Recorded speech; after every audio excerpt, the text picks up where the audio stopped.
All right, very good. So this will be a little bit more upbeat. You know, the first, hang a lot of crepe, you know, the first hour.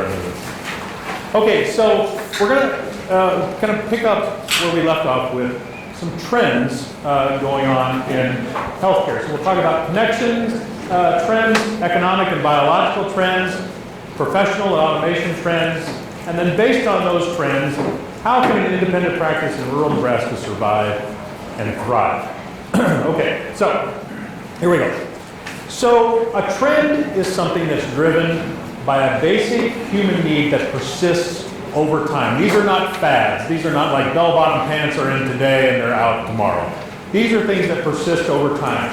So for example, humans have been trying to move around faster with more efficiency, more autonomy since the domestication of the horse. So that was 4,000, 5,000, 6,000 years ago. The wheel, combustion engine, the jet, all that makes sense. That has been a trend over time for humans to move faster, more efficiently with more autonomy. So a self-driving car or an e-scooter, that's consistent with that trend over time. A unicycle is not a part of that trend, right, for obvious reasons. There is a trend over time regarding connection. So you can't go from Google back to Encyclopedia Britannica any more than you can go from connected, evenly distributed network medicine back to old world, siloed, unconnected medicine. So there is a trend happening. So healthcare politics is spatial. There is a Nebraska Medical Society, a Missouri Medical Society. There is an American Association of Neurological Surgeons. These things are spatial, but our professional and our social networks that underpin those politics are not. Thus, state licensure, national board certification, insurance company licenses are going to have more pressure to become less spatial and more connected. Here's another trend that's going on around. This is a map of quality-adjusted life years, or disability-adjusted life years. This means the darker those colors are up there, the more disability years are in those countries. And you can see in the red, there's more than 80,000 years per 100,000 people. In the yellow, less than 16,000 years. And I would just say that the world is not going to tolerate that forever. If you saw this last week, in the last 10 years, India has created 271 million people in their middle class that have pulled from lower class to middle class. This is a trend just around the world. If you look at the number of people moving out of poverty into middle class and able to then start consuming more health care because they can afford it, that's a trend that's occurring around the world. We are becoming digitally more connected to one another in faster and more complex ways than we could ever be connected to each other physically. This is a picture of the Silk Roads. This connected Asia with Europe from about 100 BC to 1400 AD, so about 1,500 years. This is a picture of the underwater internet lines that are connected today. There is more information that travels across these lines under the oceans of the world in 1 hour than in the entire 1,500 years that the Silk Roads were in existence. So I like this quote from Eric Schmidt, who's a former chairman of Google. He says, "The internet's the first thing that humanity has created that humanity doesn't understand. It's the largest experiment in anarchy we've ever had. The world is not going to tolerate this uneven distribution of resources, finances, etc. forever when we are connected the way we are today." So, trade, technological advances, and division of labor are the only three free lunches in all of economic theory. In other words, nobody has to work any harder to create more value with those three things. So you see progressive, growing organizations are working on their strengths, improving their technology, increasing their division of labor, and becoming more specialized, while traditional organizations are just trying to shore up their weaknesses. And just as an example, Amazon. Amazon is doubling down how to get stuff to you faster, cheaper, more efficiently, more autonomously, right? Whether it's by a drone, whether it's by a FedEx truck, whether it's electronic, that's what they're becoming good at. Barnes & Noble was just trying to sell you some more books. Whether it was an electronic version or a physical version, But 2 months ago, they were sold for $638 million, and Amazon's now worth $941 billion. So the same kind of trends you see in nature.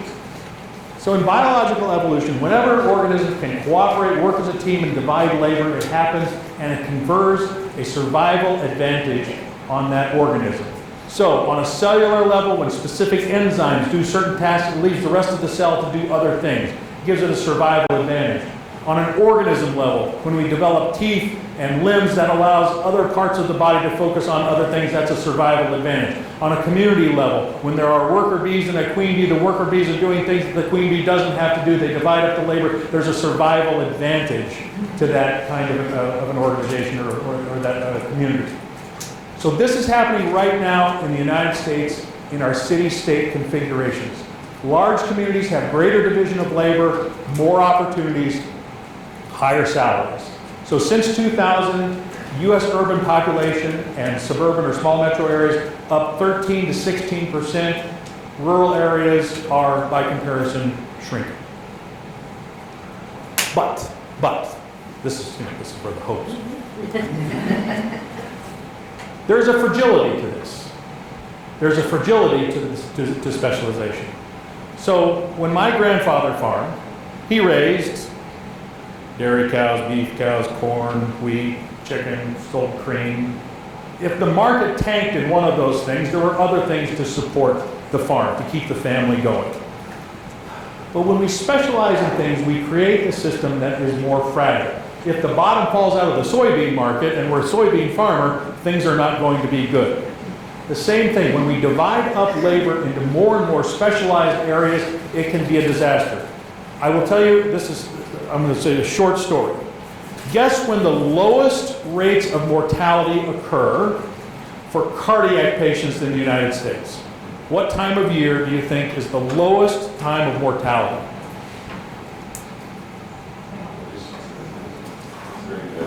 It's the National Cardiology meeting.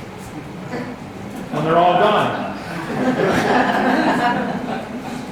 The reason is, I would say in medicine, we have started to suffer from the hammer rule. In other words, when all you have is a hammer, everything looks like a nail, right? If you are this is not a nice term, but I don't know what else to say. When you are a catheter jockey, right, and you see a heart blockage, what do you think? I got to get a stent in that, right? In neurosurgery, we do the same thing. We have narrowed down our specialty more and more and more and more. So every patient that presents with symptoms that fits something that I treat, that's what I do.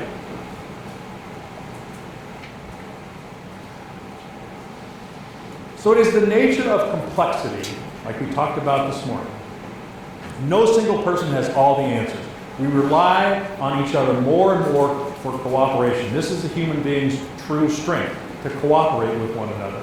This is a look at the physician supply from 1960 to 2050. The red line are all physicians, the yellow line, non-primary care physicians, you can see for NPs and PAs below. The point is there are more and more specialists over time in medicine. Why? As knowledge increases, people have to specialize in more narrow slices to achieve mastery. So the corporate position of chief financial officer was not commonplace until the 1970s. Why? There wasn't enough expertise in that area to justify that position. Then there was. Same thing happened with the chief marketing officer in the 80s, chief information officer in the 90s. These fields came of age. There was enough information, enough reason to specialize, and that's why they happened in that order.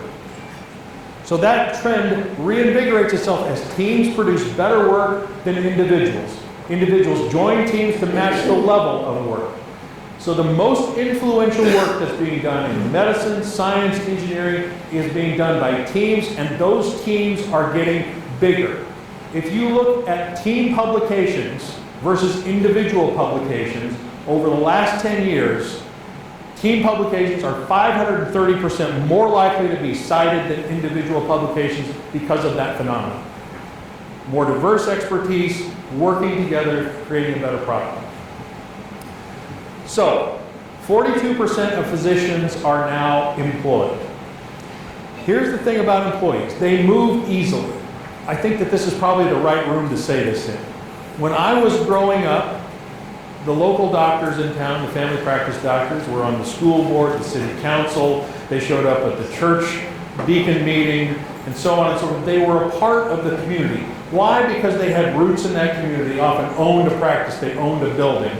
The more and more physicians that are employed, what do employees do? Employees show up, they do their job, they go home. If they get a better offer somewhere else, it's a matter of picking up and moving to that new community, to that new practice. So as we become employees, there is less permanence to those practices. But employment and cooperation are not the same thing. So affiliation power is strengthening, organizational power is weakening. Since 2008, when you look at the growth of employment in the United States, all the employment growth has occurred in what is referred to as the gig economy. Temporary gigs, temporary employment, part-time employment, etc. All other employment growth has been stagnant at around zero. Yes, there have been jobs created, but there have been as many jobs that have gone away during that period of time. If you talk to millennials, this is where they're going, this sort of gig employment. Temporary things, but generally being independent or self-employed, which I think, I'm just making a connection here, I think is part of the drive behind socialized medicine, or the desire for socialized medicine for those millennials. The ability to go from employer to employer, or place to place, gig to gig, without needing to worry about losing health insurance. Okay, so here's another economic trend. So the United States, I think I said this morning, is now $22.5 trillion in debt. The majority of that is owed to you, U.S. citizens. You buy U.S. savings bonds, the majority is owed to you. The next country with the most U.S. debt, Japan. Next one, China. That's who we owe the money to. But the increase in that debt over time, the number one increase in that debt is going to be the interest on the money that we already owe. The number two cost, or number two increase in that debt is health care. I mentioned this morning, U.S. health systems are now borrowing more money. We are in an industry with a very thin margin. About 2.7% of the net operating income of hospitals on average in the country. In comparison, grocery stores, about 3%, which is a notoriously thin margin business. And I mentioned this morning, 57% of all Americans have less than $1,000 cash. 39% have no cash at all. Okay, so here's another trend. We are, I would say, in the midst of a lot of people being, I'll say, almost petrified of what's going to happen next in technology. Here's an example. 2.4 million people in this country earn a living driving something. A truck, a bus, a cab, an Uber, something. 2.4 million people. So we are in the era when the autonomous car is out there. Now it hasn't taken hold like we talked about this morning. These kinds of technologies don't just appear and they occur overnight. It takes a while to retrofit all the cars, the trucks, the semis, etc. But there is a legitimate concern that if you make a living driving something for a living, including a tractor on any of the farms surrounding us, those days are probably limited.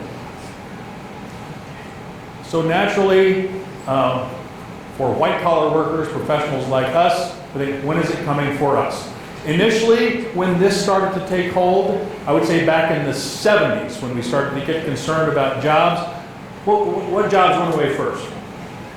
Manufacturing jobs, blue-collar jobs. And so what happened? There was this big impetus. You got to go to college. You got to get a degree. You got to get a white-collar job. Why? Because those are the jobs that are safe. Those aren't going to be exported to Mexico or Korea or China. Get a college degree. And what happened? We had an explosion in the number of people going to college. But now what happened?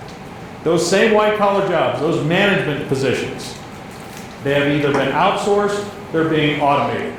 And so professionals, including physicians, are starting to get a little panicky. When are they coming for me?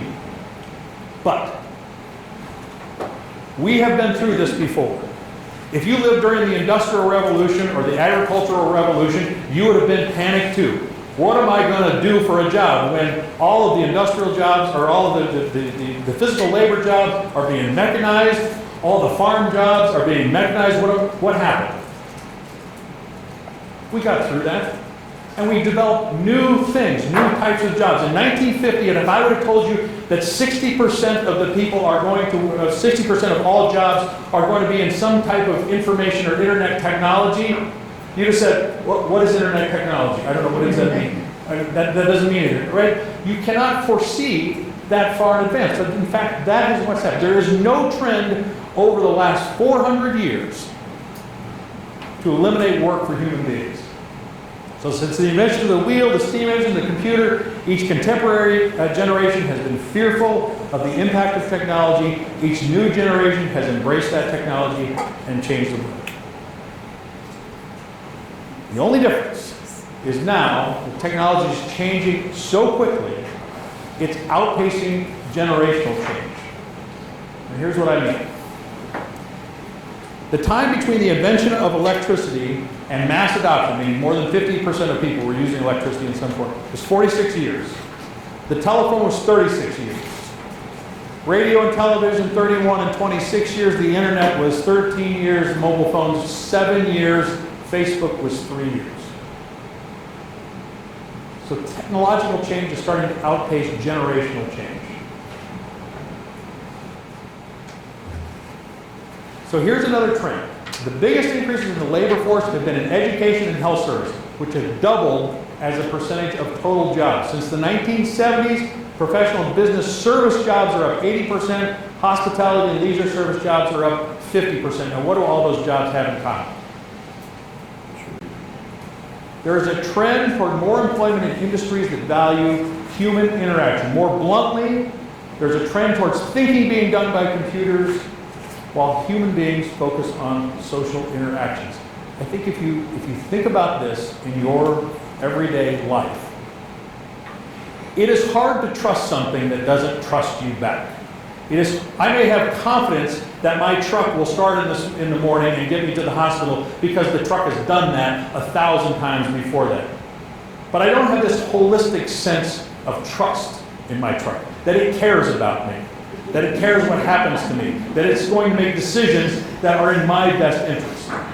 That only happens with human interaction.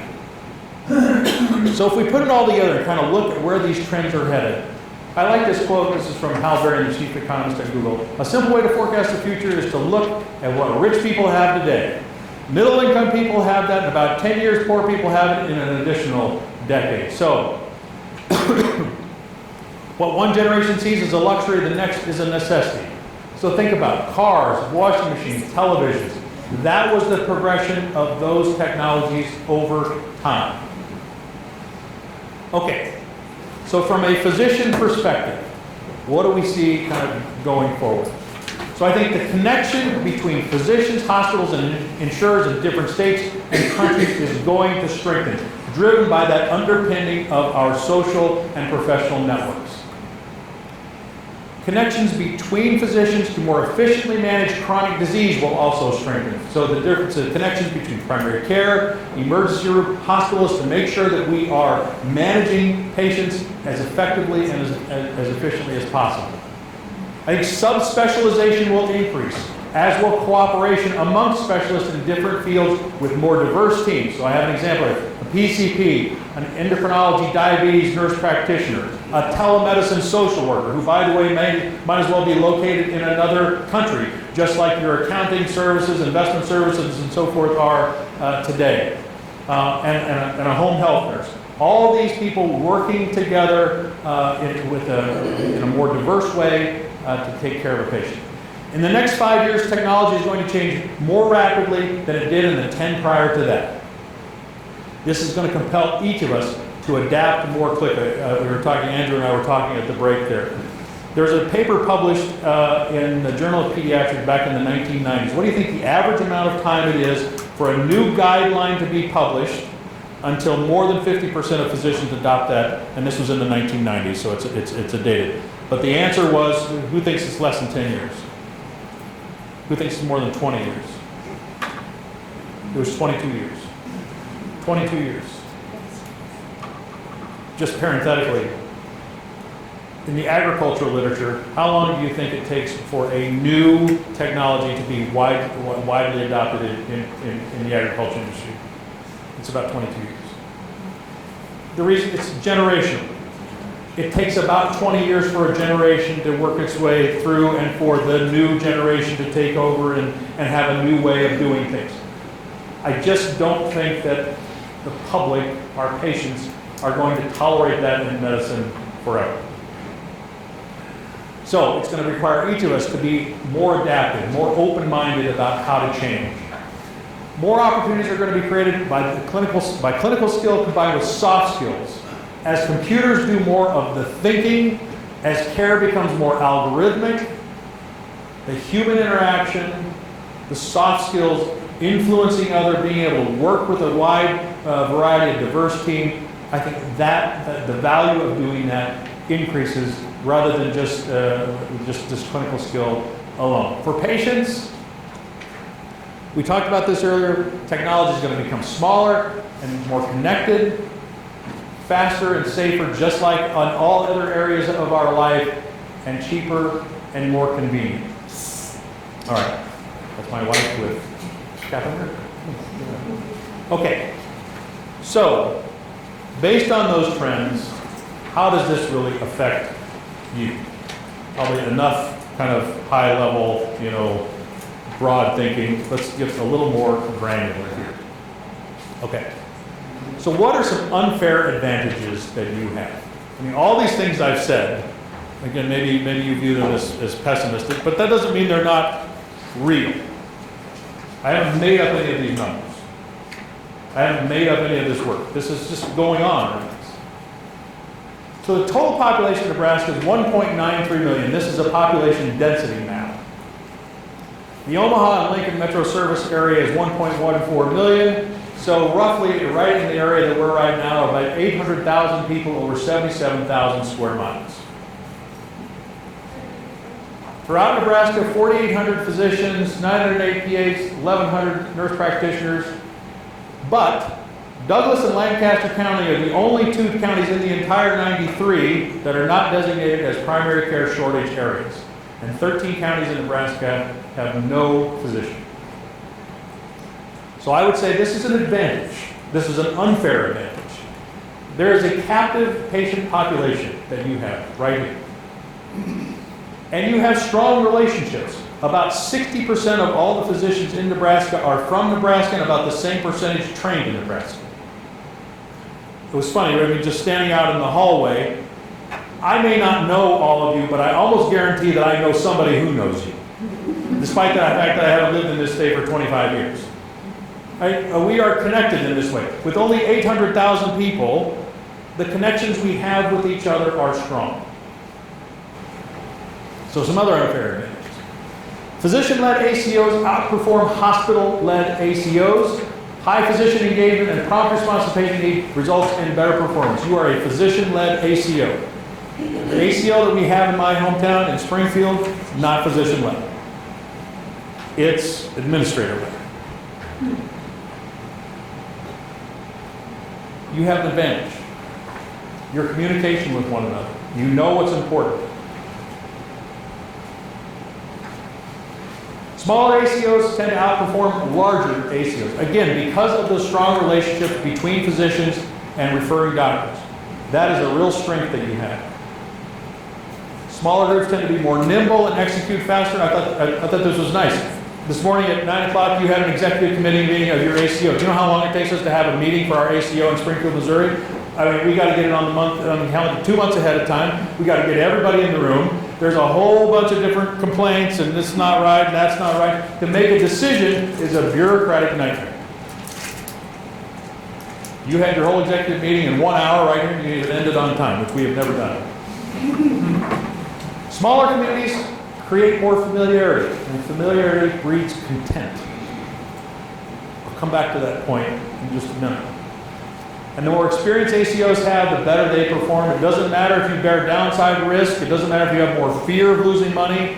The more experience you have as an ACO, the better you tend to perform over time. Now, there are some unfixable realities. The Nebraska poverty rate is 12%. This is a breakdown by county. Douglas, Lancaster, and Sarpy counties added 12,000 people in the last year. The other 90 counties combined lost 700 people. There are only 64 critical access hospitals and 77,000 square miles. So there are few physicians, few hospitals. There is limited capital. The EHRs are incompatible and inconsistent with one another. And in 18 of 93 counties in Nebraska, broadband internet is available to less than 5% of the population. You're not going to fix those things. That is the reality. So, you roll all that up, how do you survive and thrive? Here would be my first point. You don't have to boil the ocean. Okay? The number of patients that are driving your cost as an ACO are not that many. So here's a look at, this is in a non-Medicare population, the top 5% of patients, the most expensive 5%, drive 50% of the overall cost. In a Medicare population, it's slightly higher. The highest 10% of spenders generate about 50% of the cost. Now, who are those patients? Well, probably not a surprise. Stroke, heart disease, emphysema, a little bit of cancer patients, harder to control for that. The management of this group of patients in the red circle, that is driving a lot of your cost for chronic care patients. Now, how about acute care? The largest drivers of cost in your acute population, orthopedic surgery, particularly hip and knee replacements. Spinal fusion surgery. Recall the Dartmouth data that we talked about this morning? So there's wide variation in the amount of money that is spent on spinal fusion patients. Heart surgery. Again, recall the elasticity of demand conversation that we had this morning. And then transplant patients and neonatal ICU. Those are the big drivers for acute care, cost drivers. So when you look at total spend on healthcare, hospital care is about 55%, physician about 20%, 35 and 20%. So that's kind of the bulk of healthcare spending right there. So what to do? So on the heels of that, I would say evaluating your existing referral patterns for cost and quality, particularly amongst those three things: orthopedic surgery, spine surgery, heart surgery, transplant a little bit. The highest performing ACOs, meaning that they have shared savings greater than 2% and quality scores greater than 90%, focus on fewer inpatient hospital stays and SNF utilization while maintaining high use of primary care. So here's another I heard you mentioning community members on advisory boards just earlier here. But help them develop and guide new initiatives. So for example, if you're trying to drive down the cost of acute care, you might want to think about using those community members, those that are, they're conversation starters. They are people in the community that others go to and listen to. Having them a part of these boards, driving initiatives that are going to get people the information that you want on how to manage their health better, that would be, I think, a good way to use those community members on those boards. Direct dialogue with each patient to know how to communicate with them about ACO initiatives. Not everybody goes to email. Not everybody uses social media. Not everybody uses text messaging. But when you put all of those things together, you're going to cover almost everyone. Using free social media to educate patients on those initiatives and benefit them with that are going to benefit them directly and lower their out-of-pocket expenses. Remember, I said earlier this morning that out-of-pocket costs for patients are up almost 50% since 2008. 57% of people have less than $1,000 cash. 39% of people have no cash. When you're telling folks this is a way to decrease your out-of-pocket costs, go to our website, learn about when do you go to the emergency room, when do you go to urgent care, when do you go to the clinic, when do you stay home and just tough it out, when do you go get an over-the-counter medicine. These are the kinds of things that drive down costs that benefit not just the ACO, but benefit those folks directly. I think I mentioned all that. Consider tying your incentives for all employees to the shared savings. So I don't know how each of you do this within your practice, but getting everybody in the practice to row the boat in the same direction, I think is a trend that you're going to want to capitalize on. As particularly you get the youngest generation of millennials that are coming in, and they are job hoppers. They stay in one place for a very short period of time. But they need to buy into the culture. What's in this for me? As we drop the costs in this ACO patients, doc or nurse practitioner or PA, clearly you benefit. What does this do for me? Why should I be on board with this and row this boat in the same direction that you are?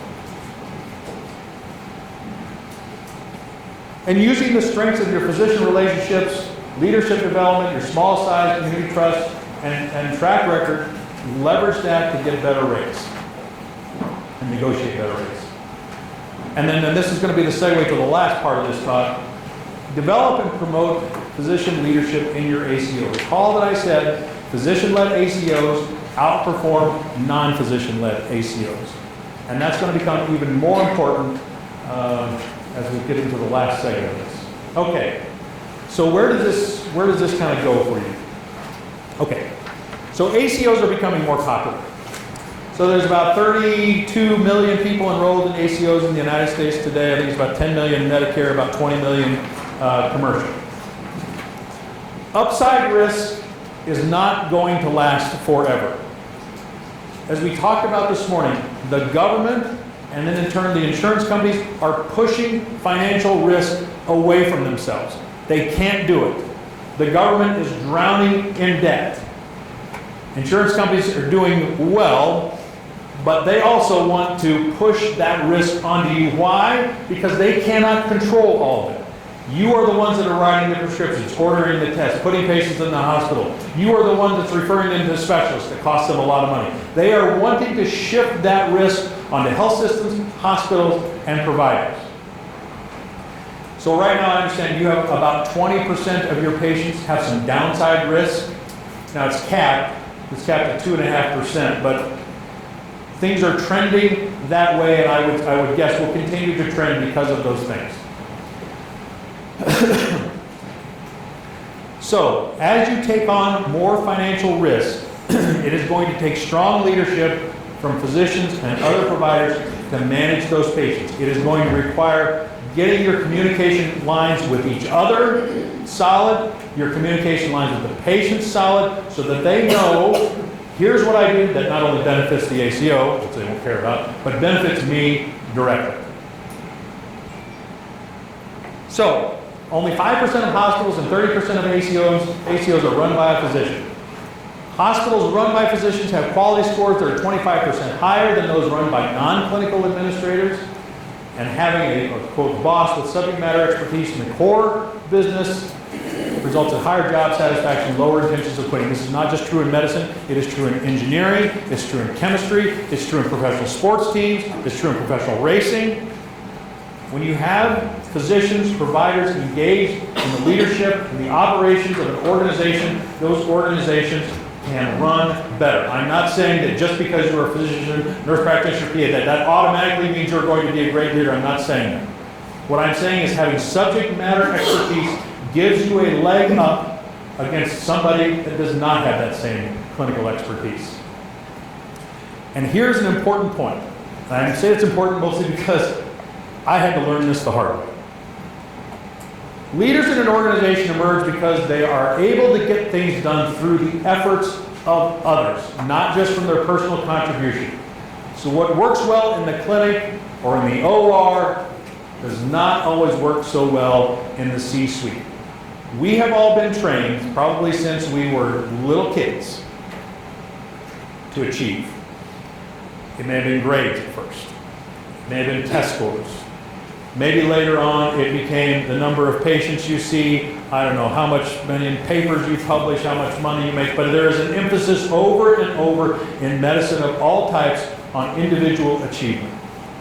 But what you achieve as a leader has far less to do with your individual achievement as it does of what your group can achieve. And your ability to influence others, to help accomplish goals for the group, that's what determines your success as a leader, that I would say is very different from what drove your success as a clinician. So, I mentioned this a little bit earlier, but I'm kind of trying to wrap up with this. So the professional work of healthcare, physicians, nurse practitioners, and so forth, has been organized into a capitalistic form. And it has to surrender profit in order to be sustainable. So that higher professional ethic, surrendering that in the name of profit, has eroded the distinction between being a physician and being any other employee of capitalism. That's a harsh statement to make. But I don't think that fact that it's harsh makes it untrue. Medicine has become a business. And as we have evolved over about the last 40 years, our business has become more and more of a commodity, meaning that it's harder and harder to distinguish the product that you provide or the service that you provide versus that of your competition in another part of the city, in another state. How do you distinguish it? To tell the difference in quality between one medicine and another from a patient's perspective is very difficult. 2,037 metrics to look at. Ostensibly half of them for quality that I mentioned earlier. I'm not even sure what quality is anymore. So my point is this. The price of focusing solely on your medical or surgical practice is to give up some of your independence and your autonomy. This is why leadership is so important. In other words, you and I cannot change the fact that medicine has become a business. You and I cannot change the fact that this business needs to generate profit in order to be sustainable. That is just a fact. But when you designate or delegate others to keep their eye on that ball at the expense of just focusing on your clinical practice, you are giving up some of your autonomy. You are giving up some of your independence. And because of what we talked about earlier this morning, I know that when you are doing that, you are giving up some of your happiness. I think that's what we all want. We all want to practice, to be happy in what we do. So, how do you develop that leadership? I do not think that there is one rote way of doing this. There are certainly degree programs, MBA, MHA programs. If that is your deal, if you want to go to an online program or an in-person program, I know many, many physicians, many nurse practitioners, PAs, do that, continue to do that. I think it's great. It takes a lot of time. It's a big commitment. There are certificate programs, 2-week, 4-week, 6-month type of programs that don't end up in a degree but do give you a lot of knowledge about leadership. Your medical or surgical societies sponsor these things, and there is also self-study. So I think there's everything from very formal to very informal. But no matter what you choose, leadership is practical. It's not theoretical. You have to learn by doing. No matter what type of education you choose, the key to it will be that you go and apply it. You have to take some chances. You have to try some things. Mentorship is also essential. So just doing it, but not getting any feedback on how you're doing it, I think is also, it's a waste of an opportunity for you. So informal mentorship is actually better than formal mentorship, meaning that if you have somebody around you, a more senior person who's done some of this before, just meeting for lunch or meeting for coffee and getting feedback is more effective than designating a certain person who is maybe your senior as your official mentor. Mentorship works in ways that are kind of deceiving. It's this informal, kind of unstructured feedback that really changes our behavior. And then set aside some time for reflection. You are not going to be a great leader right out of the box if you were just starting this. And I would say even if you have some experience, you're still making mistakes. But set aside some time for reflection. Think about what you're doing, the results that you're getting, and how you need to modify your leadership style. Okay, these last 4 slides I put up here, I think they're in your packet, or they're not in your packet. But I just put up, these are a number of certificate programs on this slide. These are sent anywhere between 2 weeks and I think 6 months. Some of them are online. They're sponsored by all these different universities. All of these cost some money, I know, but these are some of the better known kind of leadership certificate programs out there. If you are more of the self-study kind of person, here's a couple pages worth of books that I have read over time. Again, I don't expect you to look at all this list, but there's a list coming out to you. There's so many opportunities. I think there are, what did I read the other day, 35,000 leadership books published each year or something like that. It's incredible. There are many opportunities, though, for you if you have the desire to improve your leadership skills, apply your leadership skills, hone your leadership skills, and really drive your practice and your ACO, I think.